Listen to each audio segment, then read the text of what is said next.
Hi friends, welcome to Gemma Art Shop. இந்த வீடியோல primary லெவலுக்கான models தான் பார்க்க போறோம். இதுல பாத்தீங்கன்னா working and non working model ரெண்டுமே இருக்கு. இதுவுமே ஒரு ஆர்டர்க்காக செஞ்சது தான்.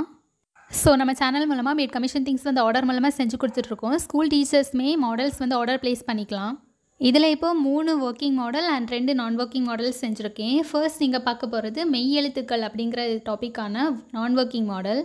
இது ட்ரீ ஷேப்பில் வரைஞ்சி ஃப்ளார்ஸ் மாதிரி நான் வந்து ஷேப்ஸ் கட் பண்ணி ஒட்டியிருக்கேன். நெக்ஸ்ட் உயிர் எழுத்துக்களுக்காக டாய் ஷேப்பில் கட் பண்ணி உயிர் எழுத்துக்கள் எழுதியிருக்கேன். அடுத்தது பார்த்திங்கன்னா ஒரு ஹென்னோட ஷேப் வரைஞ்சி எக்கு மாதிரி பண்ணி அதுக்குள்ளே வந்து தமிழ் எழுத்துக்கள் அதெல்லாமே எழுதியிருக்கேன். இது பார்க்குறதுக்கு சின்னதாக புக்லெட் மாதிரி இருக்கும். அதுக்குள்ளே உயிர் எழுத்துக்கள் மொத்தம் எத்தனை, மெய் எழுத்துக்கள் எத்தனை, இது மாதிரி எழுதியிருக்கேன். நெக்ஸ்ட் பார்க்க போகிறது ஃபிஷ் ஷேப்பான ஒர்க்கிங் மாடல். இதில் பார்த்திங்கன்னா ஆல்ஃபபெட்ஸ் எழுதியிருக்கேன். இதை நான் ஆல்ரெடி ஷார்ட்ஸ்லேயும் காமிச்சிருப்பேன். வெளியே பார்க்கும்போது கேபிட்டல் லெட்டர்ஸ் அண்ட் உள்ளே வந்து ஸ்மால் லெட்டர்ஸ். அண்ட் லாஸ்ட்டாக பார்க்க போகிறது டேஸ் ஆஃப் வீக்குக்கான ஒர்க்கிங் மாடல். சார்ட் மூமெண்ட் இருக்கிறது எல்லாமே ஒர்க்கிங் மாடல் தான் நம்ம சொல்லுவோம். இதில் டேஸ் வந்து ஹவுஸ் ஷேப்பில் கட் பண்ணி அதுக்குள்ளே எழுதியிருக்கேன். ஸோ இந்த வீடியோ பிடிச்சவங்க வீடியோக்கு லைக் பண்ணுங்கள், எங்கள் சேனலையும் சப்ஸ்கிரைப் பண்ணிக்கோங்க.